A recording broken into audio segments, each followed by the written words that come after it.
What are you doing? Huh? You gonna go get rubies? Yeah. I want to go get coffee and a bagel.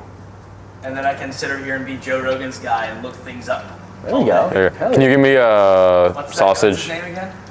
Jamie. Jamie. Yeah, you mean young Jamie, Jamie. look that up. Can you give me a sausage, egg, and cheese, please? Bagel? Yes, please. What kind of bagel? Blueberry. Blueberry? Yeah. That's Fuck crazy. yeah, dude. Wow. Great pick. That's hectic. Dude, what do you mean? Blueberry bagel is ultimate bagel. I'll go everything bagel with like Everything's bacon. good too. Yeah. Everything's good too. I love that shit. It's so good. All right, so usually how we do this is just be like, hey, this is Tyler. He's the coach. You're at Carlson Charleston. What have you done? Kind of like start with that and then talk about probably like early influences, philosophy now, how it's changed over the years. Kind of what we talked about, like developing guys, like given the like what you and I talked about last time, which is, we have, with the portal now, it's like, all right, how much time do we really have with them? Yeah. And then kind of wherever else it goes. Yeah. All right. So Tyler, you're a strength and conditioning coach at College of Charleston. Recently, you guys just had a pretty good run in the tournament this year. So for people who don't know about you, kind of what's your story, where have you been, and we'll start there. Yeah. Pretty standard strength and conditioning story for the most part. Started playing football when I was in high school. Had an untraditional upbringing in terms of sports out of the gate because I originally wanted to be a professional skateboarder. I don't know if I'd ever told you that before. Sick. But yeah, so I wanted to be a professional skateboarder. When I was in high school, my parents said, you have to play a team sport. You're not doing this skateboarding nonsense anymore. So picked football, fell in love with it, went to school at Southern Illinois to play football there. Play is a strong word, but I went there to participate in their football program. Yeah, but fell in love with strength and conditioning quickly there, influenced by a guy named Cleet McLeod, who's now at South Dakota, I believe. Kind of showed me a lot of passion, a lot of appreciation for what he did, kind of fell in love with that process. And then I saw a lot of really big gains out on the field the better I got in the weight room. So I directly saw the impact that strength and conditioning could have on my game. So that was a big one. Once I graduated Southern Illinois, went to Clemson for an internship there. Wound up doing a full-year internship under Rick Franzblau in the Olympic sport department. Rolled right into a graduate assistantship for 2 years there, and then as I was finishing up my graduate assistantship, COVID hit, so that was a pretty tough time for that. But luckily, I was able to find a job, like you said, College of Charleston. I've been there since about 2018 now, so going on 5-6 years, working with baseball, track and field, men's soccer, cross country, and women's tennis. That's awesome. I know at Clemson, Rick is like, at least in the base world, getting more and more, noticed in terms of what he's doing, and some of the stuff that he posts on, like obviously on Twitter or Instagram, some of the stuff that he does is like insane. You look at the changes he's able to make with these guys, and you and I were talking, and kind of with his philosophy, because it's similar, kind of goes off the Bill's model of stuff and looking, wide and narrow and how the funnel works, but kind of in your own philosophy, like where were you at before you got there, and then how has that changed your training philosophy to where it's at now? I think before I got to Clemson, I had a very standard lens in which I viewed strength and conditioning, where it was just get strong, strength is never a weakness, that type of mindset, where the more muscle mass I put on, the stronger I got. I saw direct correlation to increases in other things that I didn't even realize I should be tracking. So jumped higher, ran faster, all that good stuff. And then to your point, going off of Bill Hartman's line of thinking and like the UHPC network that he's created, with Chris Weikes has been very helpful in my transition into strength and conditioning in the baseball world. But that was the lens in which I viewed strength and conditioning in the beginning, was just getting stronger, and then strength will kind of carry me throughout the rest of my strength and conditioning education. Once I got done with my playing career and went to Clemson, like you said, Rick was kind of the guy who kind of ventured me out into the world of, at first it wasn't even Bill Hartman, because we didn't really understand, he hadn't picked up a lot of steam yet at that point in time whenever I was an intern there. So there was a lot of things that we kind of delved into. We delved into PRI, we delved into DNS, a lot of those types of things, FRC. I think everybody kind of had the same idea of what they wanted to do with strength and conditioning. And then there were things that worked well, but for some reason we couldn't really connect that final dot. And then that's where I think the Bill Hartman model came into play. That the idea of how structure, how configuration, how archetypes can lead to certain compensatory strategies and how that can influence people out on their field of play, and then ultimately how can we cater what we do in the strength and conditioning world to what they do on the field, whether that's increasing strength like I had said before, or taking away some of the secondary consequences that happens when you chase just strength numbers. Yeah, I mean, especially too, like one of the big things, this in S&C is like trying to actually get transfer, like transferring your training to your actual sport. Because at the end of the day, like all this stuff, like it matters to a point, but at the end of the day, is a bench press isn't going to make you better at your sport. Squat's not going to make you better at your sport. You practicing your sport is going to be better at your sport. But as strength coaches, it's still our job to elevate them in their sport. So when you talk about actually transferring to their sport, maybe we'll dive into kind of what you're talking about of, the funnel and guys getting stuck on the ground versus being able to leave the ground quickly. Yeah. So I think that's a really good example of, okay, something we can do in here that's actually going to affect something out there. Yeah. So like with the, kind of we'll go into that, like getting stuck on the ground. So I guess we'll dive into like the wide versus narrow. So for a lot of people, wide versus narrow is, you've heard it from Connor Harris, you heard it from PRI, you've heard it from Bill, but in your words, what's the best way you can describe to someone who's kind of familiar with wide versus narrow or kind of like just diving into it? So obviously want to give credit where it's due. So I learned everything that I know at this point from Rick Franz Blau, Zach Couples, Connor Harris, Mike Bruno, Bill Hartman, obviously. Oh, Zach Couples, I forgot that. Yeah. That's so a good one. There's a lot of there's a lot of people that follow this idea that Bill Hartman has been putting on, and it's been around for a really long time. And he's the first one to say it, that this idea of structure, configuration, archetypes have been around for a really long time, and even in ways that you don't necessarily think of. When you talk about ectomorph, mesomorph, and endomorphs, I think even in a roundabout way, they were also kind of looking at people's structure, right? So, but to answer the original question of how would I describe wides versus narrows, so first things first is that when we talk about wides versus narrows, we have to think about as extremes on either end of a spectrum. So there's 7+ billion people on Earth. If we found the widest wide and the narrowest narrow, that is what we're comparing any particular person or athlete to. So on this end, you have your wides, on this end, you have your narrows, and then there's this big spectrum, this big bandwidth of people that fall somewhere in the middle, or they'll kind of lean to either side. Particularly in the world of performance, you'll tend to see athletes that lean or cater more towards the wides or the narrows. A wide and narrow archetype is based off of structure, axial skeleton, your behaviors, things like that. So whenever we talk about a stereotypical wide, for instance, the way we kind of decide whether someone is or is not a wide is the first test is usually just the infrasternal angle. So it's this angle that your false ribs kind of connect, or the ribs that connect into your sternum through the cartilage. What angle is that? And it's also a behavior.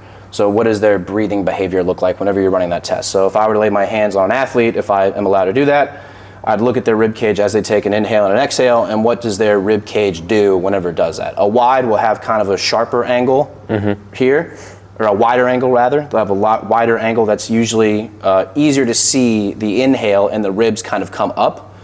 That's ER right there. And then as they exhale, they typically have a more difficult time closing that infrasternal angle, right? So generally someone that's really, really good at the ER, the exhalation, or the inhalation, the ER, the inhalation, but can't really close that infrasternal angle down through the exhalation, that is more indicative of a wide. And then in terms of sports, your wides are generally a little bit the stockier build. They're generally driven through more force productive means. They have larger windows of IR space. You can kind of get away with grinding them out a little bit more, longer impulse stuff into IR.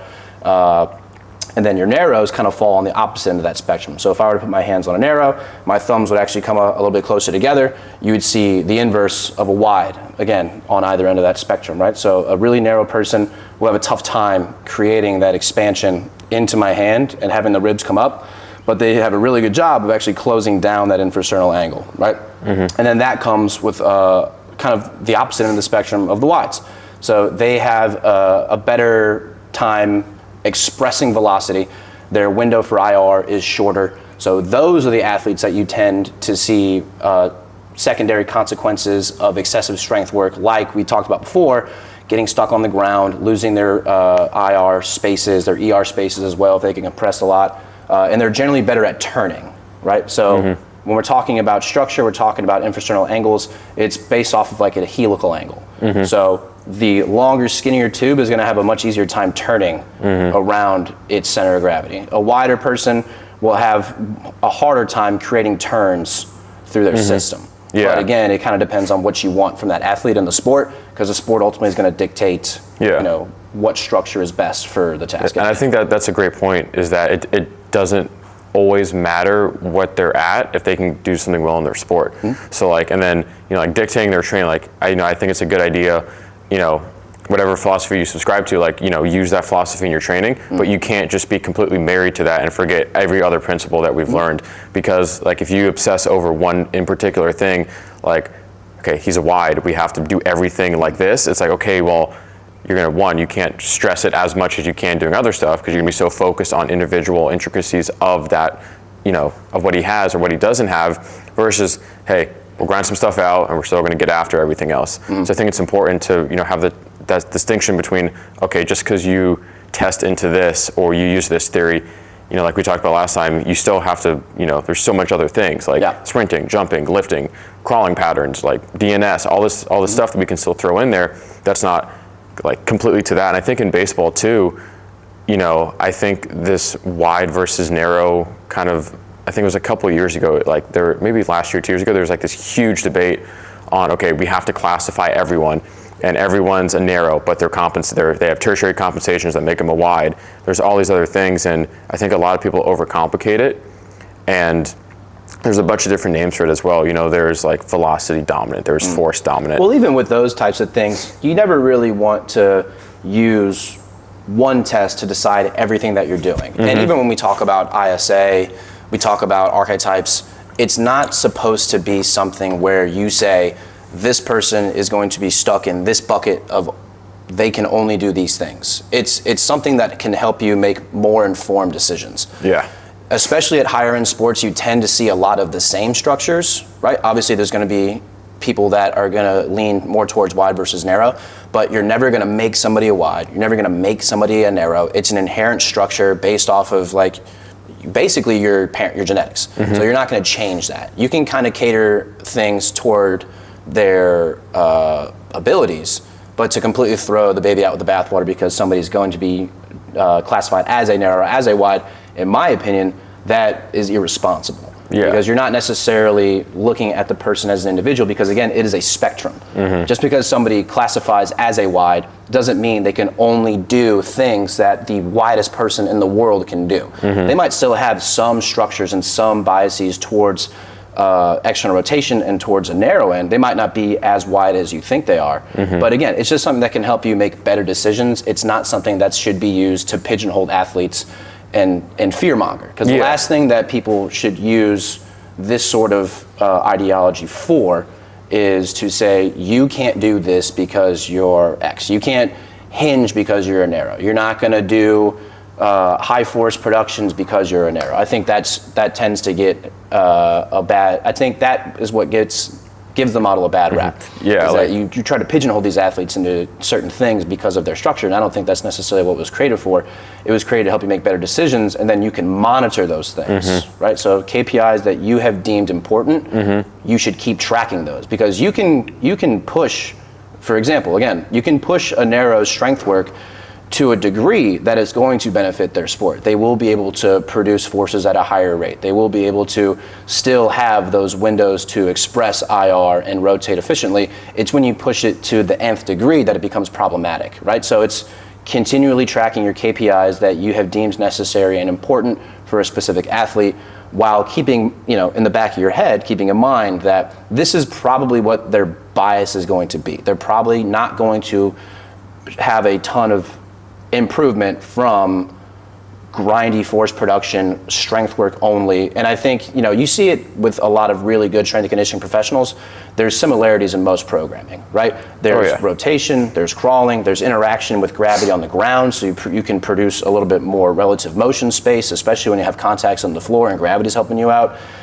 There's high force production, there's high speed, there's high velocity, there's expressions of a lot of different skills that you demand of these athletes. So most really good strength and conditioning coaches can understand that, okay, I don't want to delve too far down one rabbit hole because I'm going to lose all these other abilities and capacities that are also important. Yeah, and I think you can't tell a kid, hey, you're narrow, you're screwed. Yeah, you that's can't, stupid. That doesn't do any good to anybody. And what, you're gonna kill his confidence now because now he's gonna tell his friends. Now he's like, oh, my coach doesn't think I'm he good. He doesn't care. It's not he doesn't the care athlete's exactly. job to care. He doesn't care. Athletes don't really care what we do as long as they get better. Yeah. They just want to, hey, can I get stronger faster? That's it. But I think that's a great thing is with every single coach. I've been very lucky to work under Zach Dakin, and looking at his programs, looking at the stuff we're doing now here versus looking at other coaches' programs, there's always similarities between every great strength coach. There's always a similarity, like you're talking about. They're always going to sprint. They're going to jump. They're going to lift something heavy. They're going to lift something fast. They're going to interact with the ground. They're going to try and get more relative motion one way or another. So there's always similarities, but I think in strength and conditioning, it unfortunately seems to be a lot of this name calling as, oh, my program's the best, and if you don't program like me, then you're not good. Yeah. And it's kind of like, well, we can't push the industry forwards if we're all arguing about who's the best versus, okay, it should be, hey, how'd you get that? How did you do this? Oh, I did that. Okay, I do something similar. What do you think about this? And having productive dialogue versus, this name calling, and it sucks. And you can kind of see why, because when you work with athletes, you want to be like, oh, I worked with so-and-so and I got him to this. And so unfortunately that, tends to happen more frequently than not in this field. And I think it's just because at the end of the day, we're all a bunch of, every strength coach is like a washed up athlete. We're used to competing, and we just want to compete. It's ego. We just want to compete. Yeah, I mean, you have to have some semblance of a healthy ego to be able to do what you do, because you have to deal with failure, things not going your way so often. And a lot of times, like you were saying, a lot of former strength coaches are washed up athletes, so they might have that blind confidence still. But I don't think generally the people that I see that say, I have the best program ever, anybody else that does anything wrong sucks, are probably trying to sell something else. So the best strength coaches that I've ever seen, they don't even have Instagrams. I want to give a shout out to Mike Bruno. He's at Clemson right now. He's one of the smartest people I've ever been around. If you go on his Instagram, it is crazy. It basically doesn't exist. He's one of my best friends. He is so smart. He's got a really good understanding of pretty much everything that has to do with strength and conditioning that I've seen. And he doesn't have anything to sell. And his ego is healthy, but it's not based solely off of one linear line of thinking. So, and he's a one, again, I'll go to him for a lot of if I have any questions about this model of thinking, like this United Health Performance Continuum line of thinking. I'll go to him, I'll go to Rick, I'll go to whoever I can. But you see a lot of that, ego-driven mentality through people that have to sell things. Yeah, I think it's important too, is not just having the ego, but then having still a backbone and something to fall back on. So you're not, I think it's the quote, if you stand for nothing, you fall for everything. You still have to have your way of thinking, and then you can judge that based off of how you think. But, there are a lot of coaches I've had the pleasure of talking to that, have been doing this for way longer than I am, and they're always interested in hearing something just because they want to hear another opinion, different point of view. And then at the end of the day, they'll compare it back to what they do and see if it fits in. Because I think if you're so open that you'll try anything out, I don't think that's the best idea either. I think you need to have a picture of, hey, I want to accomplish this. This is my goal. Okay, this is the system that I'm going to use here. I'll listen, but at the end of the day, I have to stay, I know this works, but I'll listen, but I'm not just going to abandon ship now and try this dive in for 3 to 4 months, and then, all right, it doesn't work now, I'll pull back. Because I just wasted 3 to 4 months. You have to have a framework for making decisions and then introducing new ideas and concepts into programming athletes, right? Because most of the time, right, 10% of people's programming generally is experimental. At least that's kind of how I was taught. I was molded into believing that, and I've seen a lot of benefit from it. So if I ever see something that's new, right away, my first reaction is to try to find things that are inherently wrong with it. Because like I said before, there's an ego that kind of comes with being a strength coach, and I'm no exception. I want to think that I have a lot of things figured out. I know that I don't, but I like to think that I have a grasp on certain things, and when something goes against that, and I have to relearn and kind of restructure how my brain thinks about certain problems, it's uncomfortable for me, right? Learning new things is inherently uncomfortable. So having a framework for creating, for making decisions based off of new information is really important. So that 10% of my programming is generally based off of safe-to-fail experiments that I can run off of athletes during a time where their sport requirement is at its lowest. Right? So when I first started getting introduced to this line of thinking in terms of configuration and archetypes, I didn't know enough to completely throw out my programming because that's stupid. If you don't know how to run a system, then you shouldn't run that system, right? And I don't want to call this line of thinking, the way that Bill Hartman explains performance and things like that, as a system. It's more of a framework to create decisions.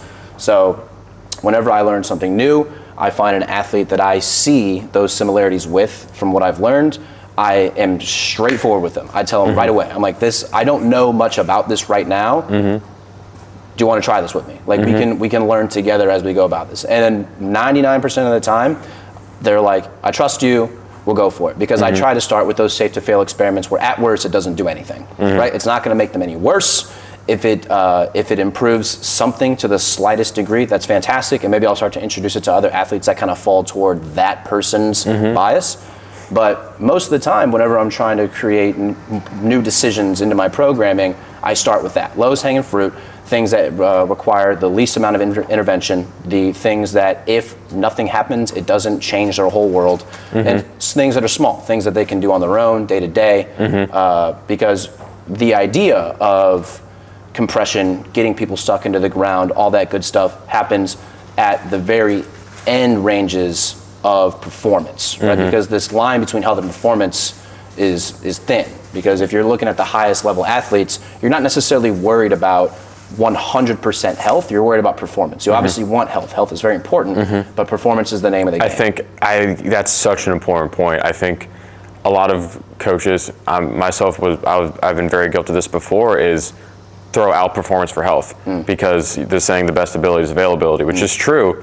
But if you're a football player and you're a 4-3 guy, like, let's be honest, that's not There's healthy. some inherent risks that come with being the freakiest freak athlete on the planet, right? And that just is what it is, because especially in certain sports where that they have systems in place where they can kind of pick and choose who they want at an early age. Premier League soccer is a great example. They'll get cats that are like 6 years old, and they'll start running these kids through their feeder systems, right? Man U starts picking up kids. Next thing you know, they are playing at a Premier League at a high level, right? They can survive that. But for every one Messi, there's probably 1,000 cats that you've never heard of that fell off because they couldn't handle the workload.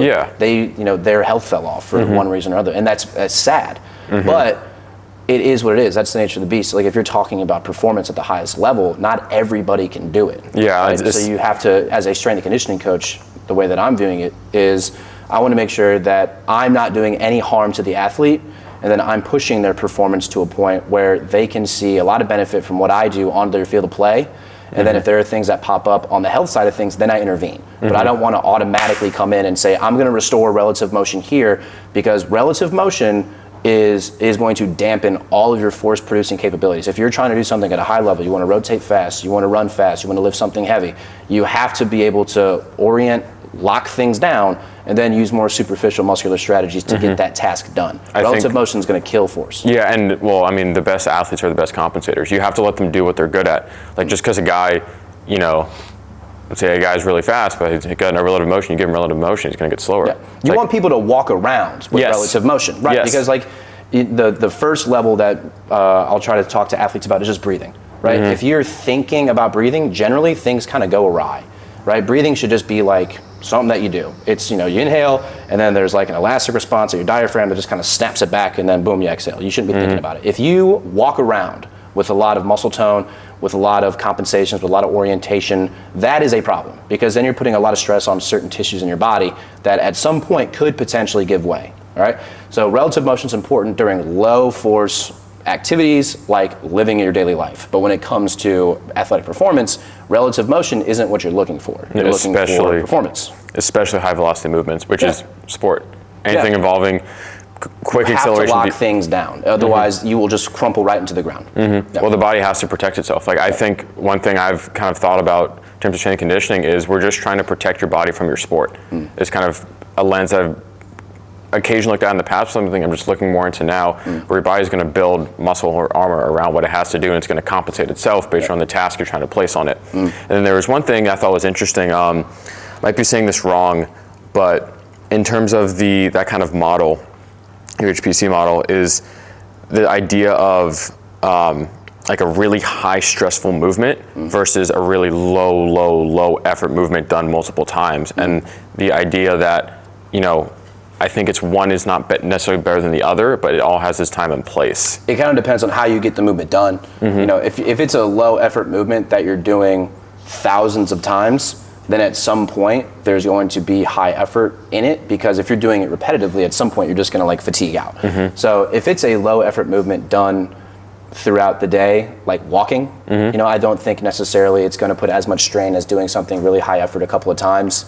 Maybe I could be wrong, but if you're talking about low effort stuff, then your relative motions come into play, and you're not really worrying about like superficial tissues to take the brunt of the forces. So you're kind of being able to move through more bony structure, you can breathe through things, so that requirement of tissue is a lot less. So yeah, I don't really know as far as depending on how many times. It would depend on the magnitude, the amplitude, things like that of what you're doing. Yeah. But when you're talking about, into this line of thinking, what it boils down to is the person that I'm coaching walking around with something that could be deemed as problematic down the line? Because you have to look at each athlete as an individual, because some people could be stuck in a specific orientation and it not bother them one iota, right? Do I intervene at that point? I don't know. That's the decision that I have to make in real time. I have to have conversations with these athletes. What are their previous injury histories? What are we looking to get out of them? Also, how old are they? Because a lot of times when the transfer portal has completely changed the way that I've looked at my developmental model with athletes coming into my system. Because now I don't have 4 years to delegate ground zero. We're doing isometrics. We're going to do eccentric tempo stuff. And then we're going to start to earn our way into higher level strength and conditioning modalities. Now it's like, I got this cat for a year. He's had 2 elbow surgeries. He's coming in he was at a D1, then he's at a JUCO, and now he's here. He has 1 year to put on, and then he wants to get drafted. Like, he has a conversation with me saying, I want to get drafted.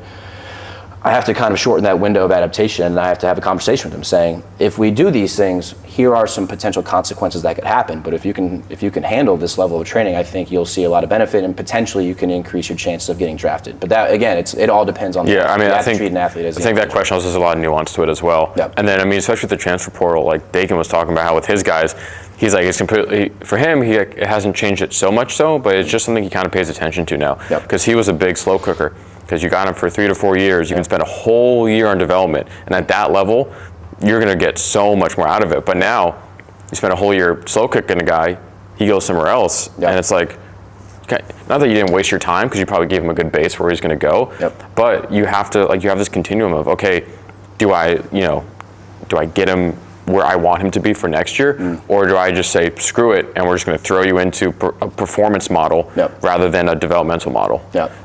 That's what the transfer portal NIL money has kind of created. I don't think it's good or bad. I think it just is what it is. I try not to worry too much about it.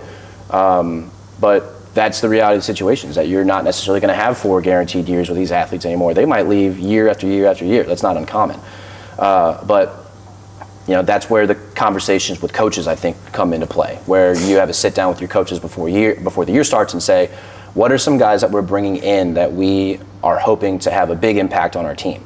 Because as unfortunate as it is to say, not everybody is kind of treated equally on the field of play in terms of how much attention and love they get from specific coaches. So whenever people are in the weight room with me, I have to make sure that everybody's in a position where I treat them equally in terms of their performance, but I have to take extra special care and attention for guys who are coming in with no experience with me under their belt, and we're expecting them to play in like 6 months. So it's my job to make sure that I'm putting everybody in the best possible position that they can to perform. And if I've had a kid in my system for about 2 years, I can give them a little bit more trust and leeway if they've earned it, right? So if I got a kid 2 years in, he's performed really, really well, he's at a high level of strength and conditioning, I'll have a conversation with him and be like, hey, you're gonna make sure that people are like on the ball today. All right, I gotta bounce back and forth between the new people over here and then you guys, but as returners, I'm putting a lot of trust and faith in you that you're running my program appropriately, and then if they take advantage of that, then I take it away. Then it becomes a little bit less nuanced, and I just kind of stand in the middle, and I just go like this. Don't do that. But that's not really coaching. No. So you have to have honest conversations with athletes, and you got to give them some semblance of trust. And I think a lot of times that autonomy, it pays me back if I pick the right person. It's bitten me in the ass a couple of times where I gave the trust to the wrong athlete and they goof off. They get hurt, they goof off, they get hurt, they don't do something, and then they're like, coach. Or they just do something completely different from the program. It's like, okay, we have tempoed nutrient bench press, and I see a cat ripping singles on barbell bench press. That's a very quick way to take away the trust that I've given. Well, I mean, obviously. we have one group in our 9 a.m. that lives right in this rack back here, and they're two of the stronger guys. We could put them together, and we're just, they're young. We're just literally running basically a modified 5-3-1, and they go ahead and they got squats, and all of a sudden I see 4 or 5 pounds on the bar, and I see 5 reps. I'm like, okay. I see a 25 put on there, and then I see him throw a 10 on there. I'm like, what's going on? We're like, oh, we're doing right back today. And I was like, never said that. Yeah. Never said that. I don't believe in it. I don't want to. You said one though. I said you said one. Yeah, I said one more set is what I said. Yeah, so I think as a coach, I think someone put out a tweet about this not too long ago. It was a great tweet and said, I think it's like coaching is like actually programming, and like the science of strength and conditioning is probably like 15% of what actually goes on as a strength coach. Yeah, the programming side of things is what I do when I'm not in front of the athletes. Yeah. When I'm in front of the athletes, I'm making decisions, I'm changing things on the fly, because I'll have kids come up to me and be like, my shoulder hurts. I'm like, damn it. Like, there goes my 6-week plan for what we're supposed to be doing. All right, let's figure something out. Yeah. And then I'll throw some stuff at them, and hopefully I get it feeling better and they're back on the program. But sometimes it doesn't work that way. It's never cut and dry. It's always, you gotta be freaking kidding me. Your knee hurts now? Why? I went to the rec and I back squatted and now my knee hurts. I'm like, you gotta be, so you gotta adjust. What am I gonna do? Just be like, no, you're back squatting. Do it. Yeah. No, you can't. You can't do that. I think. There's no such thing as like whatever you write on paper is what you do. It's never the case. God. It's never the case. Whatever you write on a piece of paper is just your framework for what you are praying to get done. Yeah. I have my favorite quote I've ever heard of all time. It was told to me by one of my former bosses. His name is Tommy Evans, and he went to a conference out in Colorado. He's told me 500 times who told him this quote, but I cannot remember who it was. So Tommy told me, and he gave credit, but I can't, because I can't freaking remember. But there was a guy who was talking about, all right, find the plan, fix the plan, F the plan. And that's like my favorite thing. I live by it. So find the plan. You have to know enough to create a plan. That's why I think most of the time, whenever young strength and conditioning coaches come to me about, I don't create an annual plan because of this, I go, that's a mistake, not because annual plans should be stuck to without question, but you should know how to do those things. You should know how phase potentiation works. You should know how certain exercises can be progressed or regressed throughout a cycle. Like those X's and O's of strength and conditioning need to exist. You have to have a base level of knowledge before you can start to modify, right? So fix the plan. That's when you got the kids coming up to me being like, oh, I played pickup basketball with my grandparents. Well, I played pickup basketball with my parents at my grandma's house, and now my arm hurts or my legs hurt. Like I'm fried. Fix a plan. So maybe make a modification. That's why I try not to get married too much about one specific exercise or one specific line of programming, because if I did, I would run my head through every wall that I could find. And then F the plan. It's when coaches decide that they want to have a mental toughness day. It's when athletes decide that I've been doing this online strength and conditioning program in injunction with what you've been doing, and my ankle I have a stress fracture now in my leg. And then it's when you have to be like, okay, now I have to completely do a 180 of what I have to do, right? So, and I'm shitting on athletes. I don't want to be, I don't want to spend full time shitting on athletes. I love what I do. But sometimes these kids make me want to freaking punch something. Yeah, well, that's just the nature of the beast. We're dealing with, as much as strength coaches have egos, athletes have egos as well. And if they don't feel, like Zach and I talked about this, unfortunately he's not here right now, he's at a light conference, but Zach and I talked about this, and we're like, hey, since we're now out of the college sector, we're in the private sector, we kind of have to tailor towards what they want as well. Because it's not like in the college sector, obviously their goal is just get better. But if we have a 15-year-old come in here, he's going to go, I want bigger biceps. They could just not show up to you. They could also exactly. Nothing's going to happen. If they don't show up to me, there are consequences. Yeah, they could just not show up. But a 15-year-old's going to come in here and he's going to play let's say he's going to play basketball, and we're like, okay, dude, we want to, gotta get your jump higher, gotta get your stamina up. He's going to go, I just want bigger biceps. I just want to look good. It's like, it can't be like, well, no, dude, because if we give you bigger biceps, what's going to happen is X, Y, Z.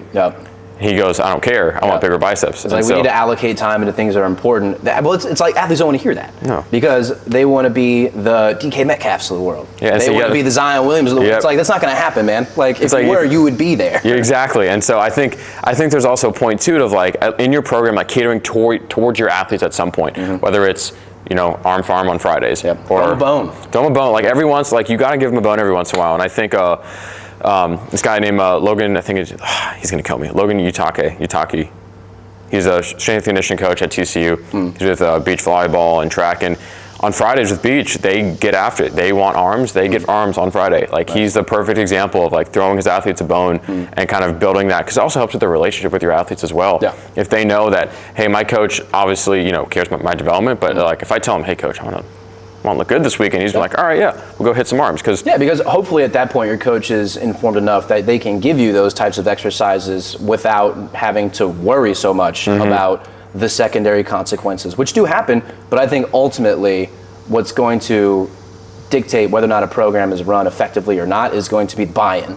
That's it is what it is. That's like the gold standard is buy-in. You want buy-in. So you can run the worst program on the planet, but if there's 100% buy-in, they're taking care of their nutrition, they're sleeping well, they're managing their stressors, and then you monitor their loads in one way or another, and you're doing it well, you can do almost anything, and you'll see improvement in some way, shape, or form. I think some athletes who are like 13, like we're only going to train athletes who are over 13, but if they're 12, they ask us what to do.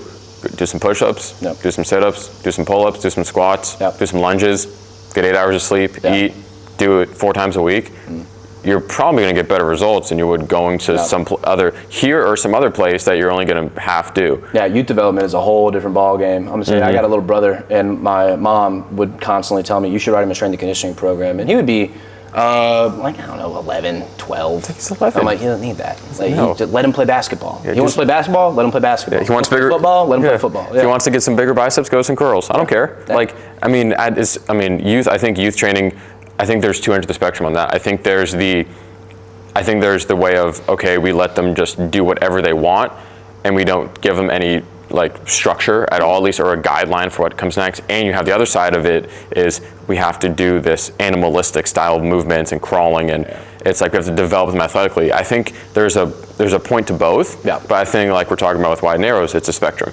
Well, it's good strength and conditioning. Most good strength and conditioning looks very similar, right? So you're gonna have points in time where you're moving fast, where you're moving slow. You're asking the body to problem solve in ways that it hasn't done before, so you're building skills, right? You're building motor learning, especially when you're young. I think the big thing that I would push more sport exposure, simply not from like an injury standpoint, but simply from the fact that you are going to build, and I saw this from a Buddy Morris thing, you're going to build all of your future like problem solving motor learning skills off of exposures to movements that you've had in the past. So if you play a lot of sports, you're going to get exposures to a lot of different movements, you're going to get exposures to a lot of different problems that you have to solve. So whenever you're growing up and you start to pick a sport that you can specialize in when you're older, then you can that's where that athleticism comes into play. Someone says he's really athletic.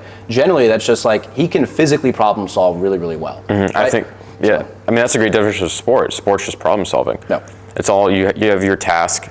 It's the like constraint-led approach, or like the ecological dynamics approach to things. It's like, hey, you have a task, how are you going to complete the task? And I've gone back and forth on, oh, you should play more sports and make you more athletic too. It doesn't really matter if you're athletic, you're going to be athletic no matter what. I think both of them are true, but I think to that point of like getting more exposure to different sports, different movements, different chances to solve problems, I think is going to overall help your development as you get older, especially too.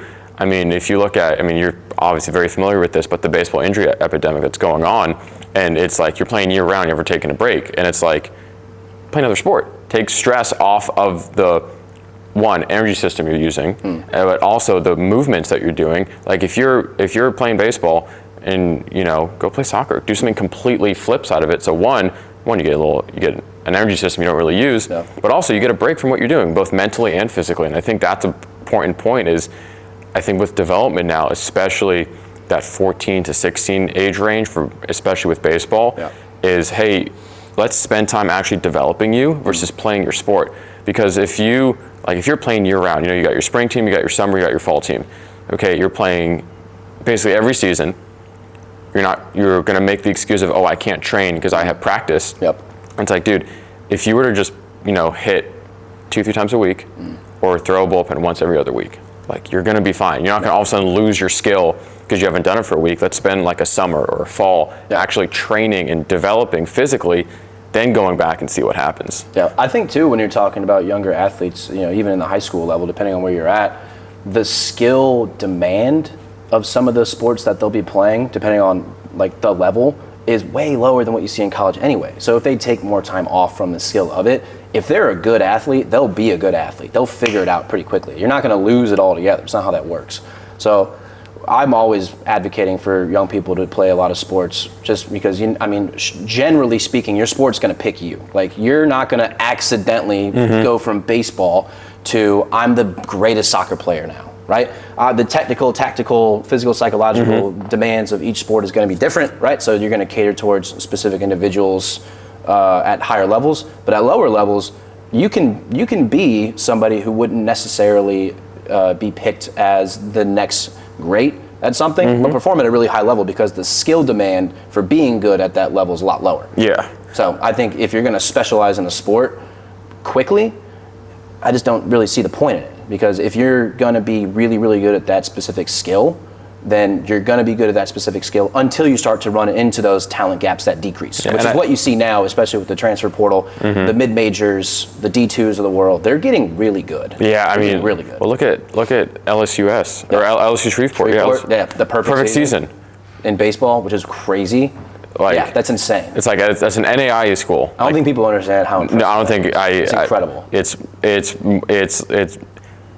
ridiculous. Yeah. It's like you can't compare it to anything. Because literally any given day you could lose a game. And like, no shade on any specific program, but Alabama lost to Presbyterian this year, and it's no knock on Presbyterian. It's no knock on Bama. They're both top-notch programs. Like, but you can lose a game. It's baseball. Like, it's crazy. You're telling me you don't have a bad game. You don't have a bad game for the entire year. You found a way to win all your games. That is incredible to me. It's good for them. That's a magical. I would have loved to have been around for that. That's crazy. That must have been incredible. I think the point with the skill, with your skill, obviously not the demand on it. A lot of times too, if you practice your skill for so long, at one point physically you can't keep getting better at your skill. Because if let's look at baseball. Let's look at swinging and bat speed. You're literally swinging a weighted object. At one point, your mechanics won't be able to go further because you're just not strong enough. You're not as explosive. You don't have these strength in certain positions in order to improve that skill. So it's weird to me to see kids specialize at like 10, 11 years old, 12 years old. The kids specializing early, but then also trying to model their game off of somebody whose structure is wildly different from theirs is kind of like the ultimate bad decision, like in my opinion. Because even I'll see college guys do it all the time where they want to throw like, you name it, doesn't matter. I'm like, you can't do that. Like, you don't have the physical structure to be able to do that. You don't have their training. You don't have the genetics. You don't have their exposure. Like, their whole life experience has been wildly different. Yeah, it's like, I'm 5'6", I want to swing like Aaron Judge. Yeah, it's not going to happen. No. So if you want to model your game off of somebody who has similar structure, similar movement strategies as you, that's cool, go for it. Because I think you see a lot of people that model their game off of athletes and they see benefits from it, which is great. But at a certain point, if you're trying to like completely flip what you should be doing and what you are doing, it kind of becomes problematic. Yeah. Do you think as strength coaches we can, in your opinion, do you think we can affect skill acquisition and motor learning in college and beyond? 100%. Yes and no. It really honestly depends on the relationship you have with the sport coaches, how much you know about that sport and the skills that go involve being good at it, and then the trust you have with the athletes. So I'm extremely lucky at CFC that I have a really good relationship with our pitching coach, Will Dorton. I'll text him all the time telling him this is what I'm seeing on the mound from a movement standpoint. I'm not going to be involved in their pitch sequencing. I'm not going to be involved in how they go about, thinking about deliveries versus lefties, right, whatever. Like, I'm not going to be involved in the technical, tactical side of things. That's going to be Dorton. That's his role. I don't know enough about that. I'd be a problem if I did that. But when it comes to the physical side of things, right, the physiological side of things, how people move on the mound, I have gathered enough information that I think I can be helpful. So I'll text him and be like, this is what I'm seeing on the mound from so-and-so. Do you mind if I talk to him about changing up his strategy, at his leg lift, at his first move, where his glove is, things like that. And then they'll see some transfer going into, their technical side of things, because now their physical is not holding them back anymore. So we 100% can have an impact on skill acquisition on the skill development side of things. It really just depends on what your role in that system is. Because, obviously you don't want to overstep, but you don't want to not do your job. So build really good relationships, build lines of communication with people, and then be around. I think that's really kind of what it boils down to the most, is that are you around enough that people look at you and say, this person's bought into the strength and conditioning side of things and the team, right? He's bought into the culture. He's a culture piece. So, that's my experience. I 100% believe that. But if I was in a different position where my relationship with the coaches wasn't that great, I didn't have that great of a relationship with the athletes, I didn't have as much exposure as I have with my baseball team that I do, then maybe it could be very, very different. Yeah, I think that's a good point you bring up about relationships. I think you hear it from everyone and everywhere, but I think in this field, one, as a strength coach, your main interaction are with people who either don't know what you do or don't really care what you do. Yeah. If you look at a lot of sport coaches go, it sounds like you're in a great position, but a lot of sport coaches go, I don't care what you do, I need my guys on the field. Yeah, and I have all the sympathy in the world, because I've worked with coaches in the past that did not see any benefit into what I did, and that sucks. It takes the wind out of your sails, because I'm somebody, I don't need a lot of praise and love, but I wouldn't mind slap on the ass every once in a while and someone tell me that they appreciate what I'm doing, and I'm doing a good job. You know what I'm saying? I appreciate that. But if you have somebody who's constantly trying to kind of belittle or demean or undermine what you're doing, then your motivation to get things done goes way down. And I think it's hard, because when you're a part of a sports performance staff, right, you have to interact with these people, whether or not your relationship is good. So I have a lot of sympathy for people that work with difficult staffs, that are in difficult situations, that can't do the things that they want to do, because I understand how lucky I am. But I think you just have to keep hammering those relationships, and it honestly just starts with speaking the same language. So if there is a young coach who has a tough time with a specific position coach, sport coach, whatever, try to learn the language of the sport, try to show up a little bit more, and then don't frame what you're trying to get done as you should do this. I would say maybe start with, hey, this is what I've seen, this is what I think could help, what do you think?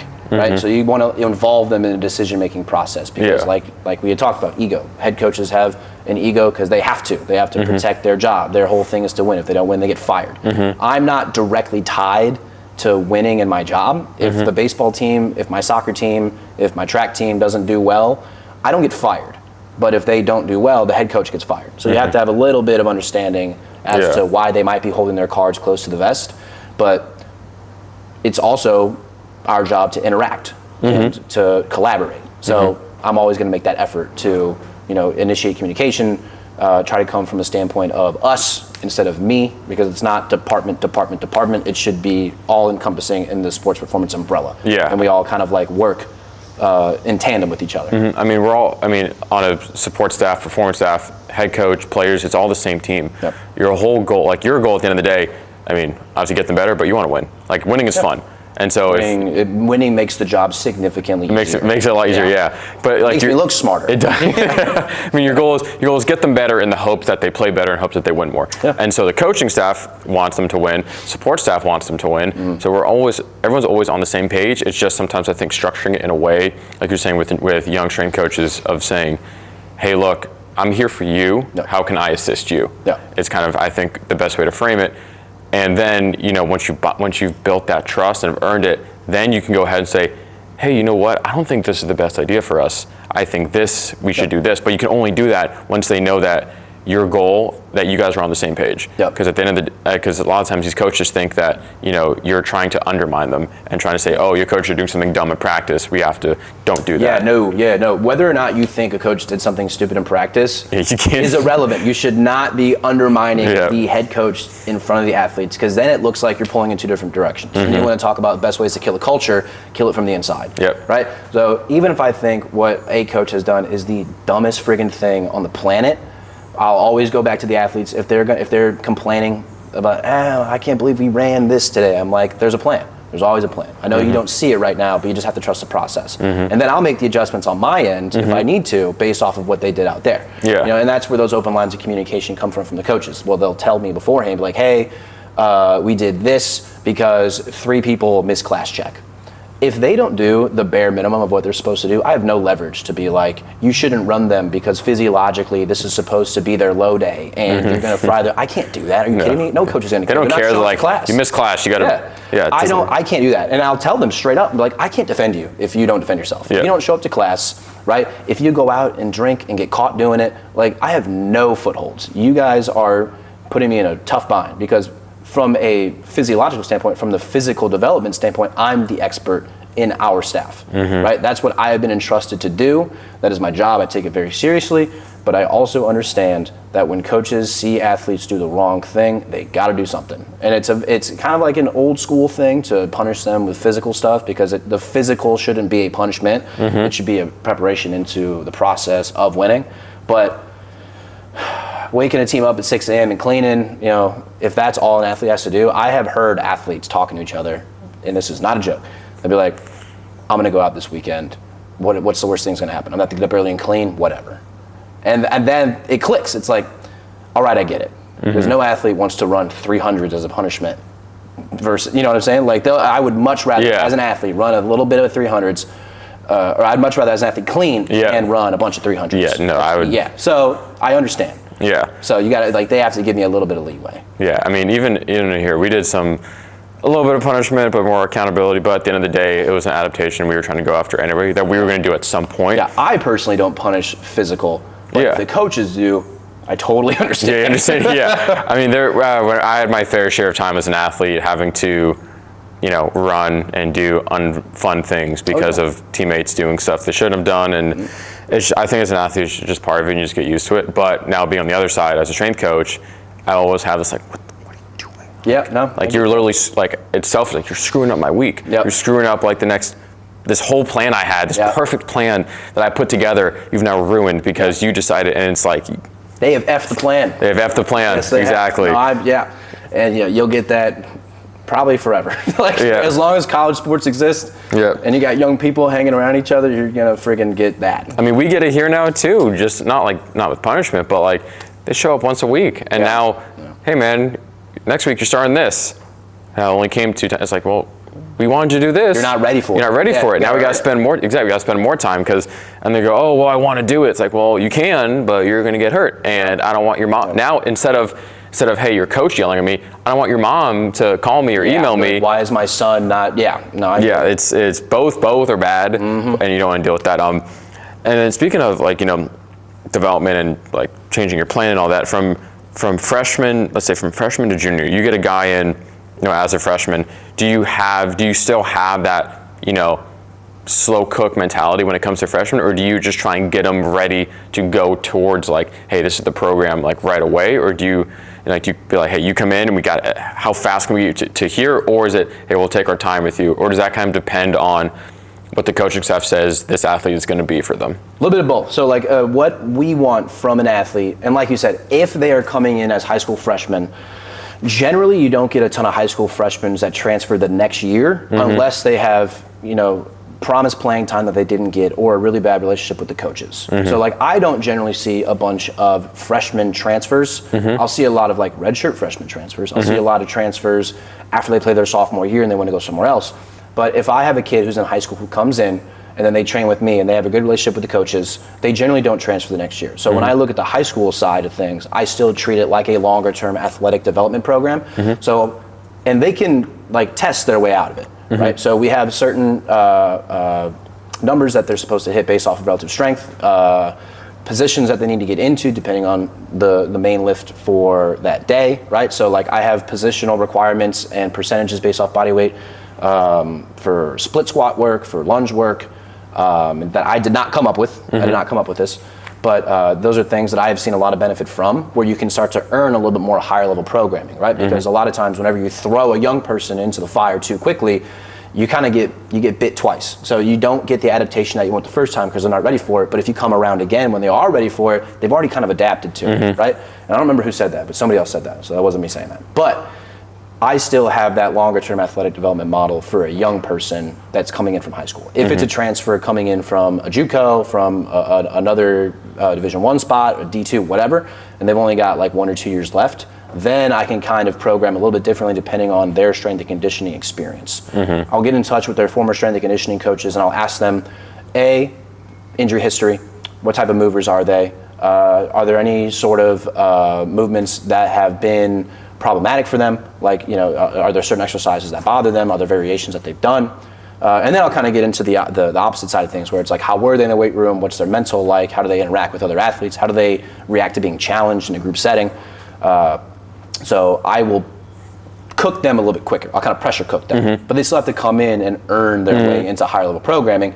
Because if I just push everybody into the same bucket all at once, the guys who have developed into it, there goes some of the accountability right there. Right? On my end, I can build accountability through and buy-in, earning your way into the red group. So we have 3 different groups. We'll have the green group, which is everybody that's new, all the green kids.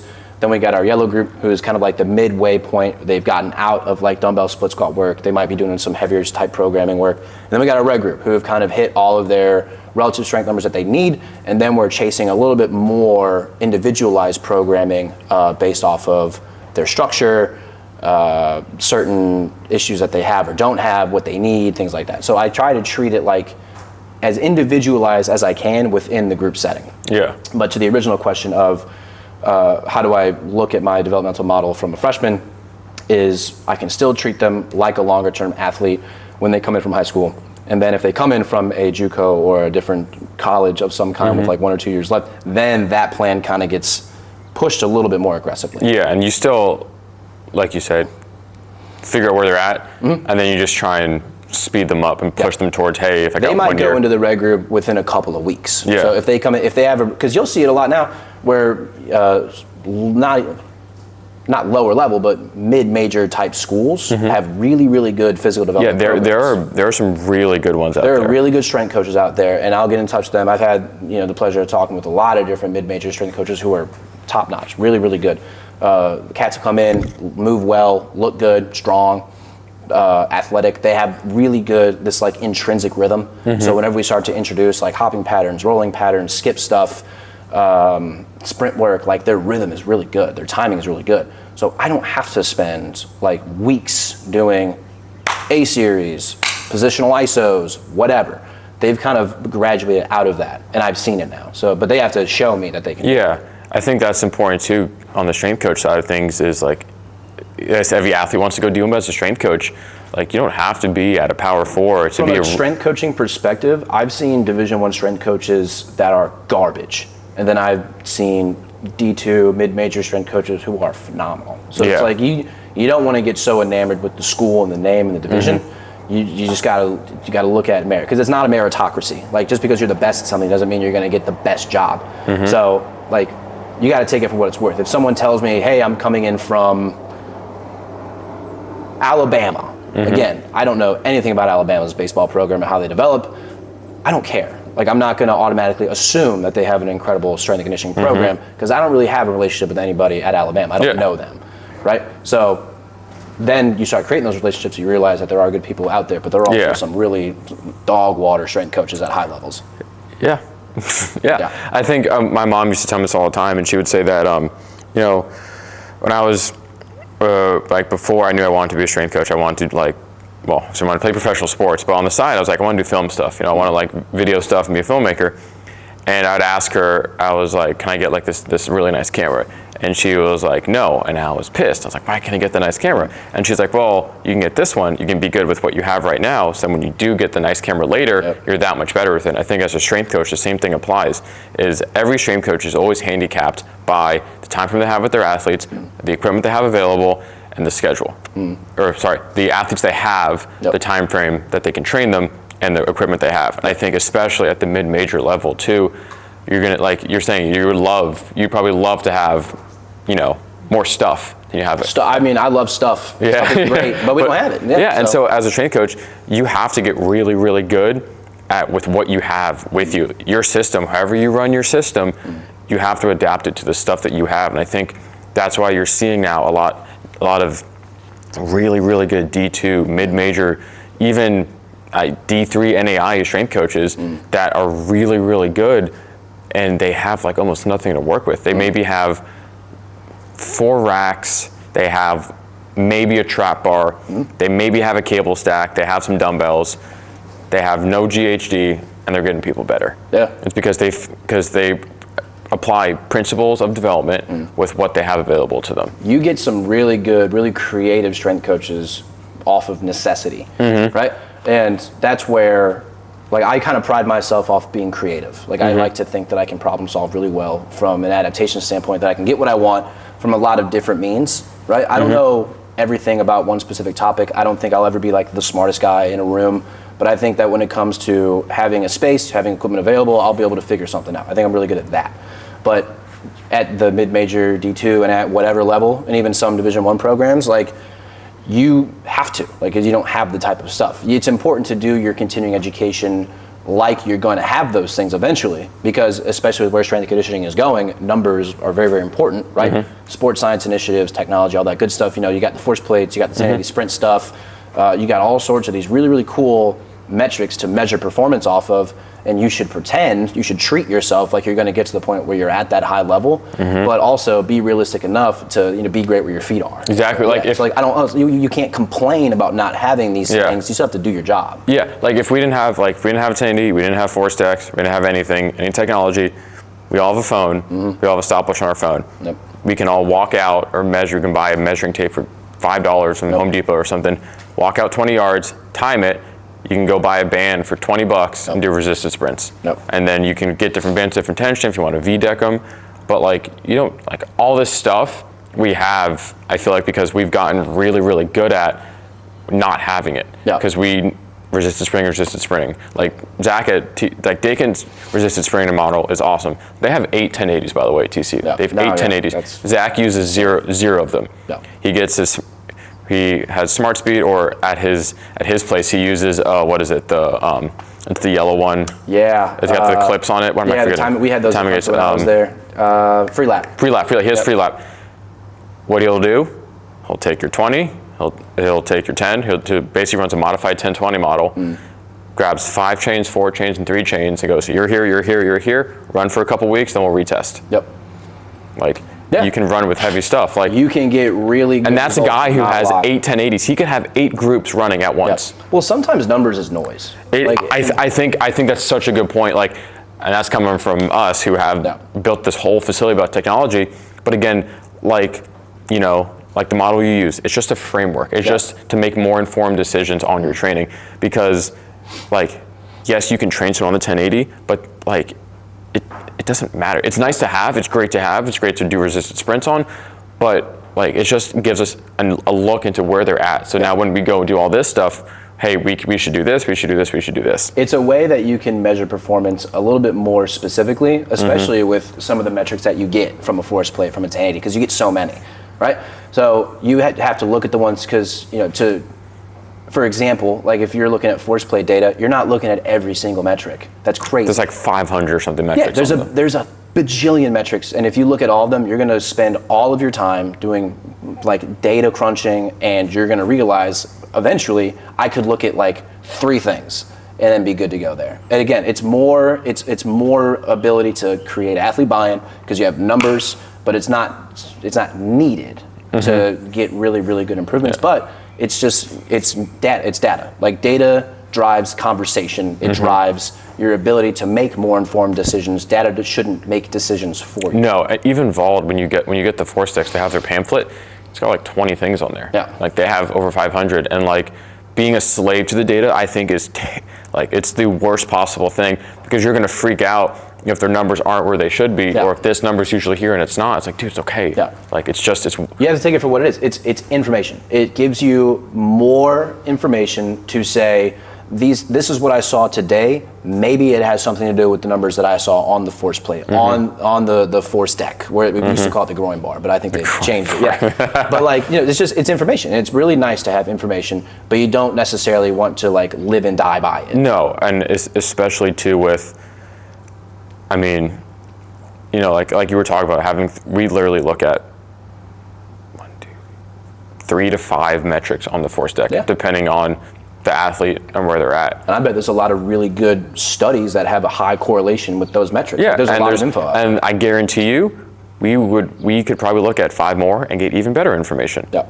or we could look at a completely different 3 to 5 and get good information. But again, it's like feeling comfortable with having a system in place that you are confident and can run really well. Yeah. So for us, we feel very confident in running with these certain metrics to make better programming decisions. Yeah. And I think, a lot of the industry is getting pushed obviously way more towards sports science, and strength coaches are basically responsible for strength coaching and for being sports scientists at the same time. But I think there's still going to be a place, no matter how much technology comes out, that's not going to replace the art of coaching and the art of actually getting buy-in with your athletes, interpreting where your athletes are at, asking them, hey man, how do you feel today? Yeah. Like, I'm going to use a piece of technology to tell me how you feel, or like, how do you feel? Man, I feel trash. Yeah. Well, use it in junction with the things that you're already doing, because just because you have a piece of technology doesn't mean that the simple things need to go out the window. Subjective questionnaires are phenomenal. Guys come in, I'll just be like, how do you feel?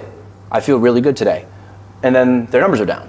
What does that mean? You know what I'm saying? Like, you kind of have to meet the athlete with where they are. Yeah. Use that as information. So if an athlete says that they feel really good, their numbers are down across the board, you don't want to go up to that athlete and tell them, your numbers are down. You shouldn't feel good. Yeah. Like, don't do that. Or an athlete says, I don't feel good, and then they start going crazy. Like, some of the best outings I've ever seen from athletes, they don't feel good. And I'm sure you've had the experience too whenever you're an athlete. It's like, I don't feel very good. And then you just start dotting it up. There was this guy named, I think it was actually Jack Barry. He actually lives here now, but it was him or someone else tweeted out, Whoop doesn't quantify dog.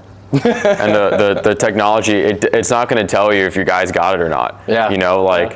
That intangible. That's intangible. The dog. Dog. Yeah, you have to be a dog. But this is great. Thanks for doing this, man. This was absolutely. This was sick. Yeah, thanks for having me. Of course. Thanks, Hyde. That was a good way to end it. Dude, I was fumbling in the beginning. I was freaking the fuck out. Same.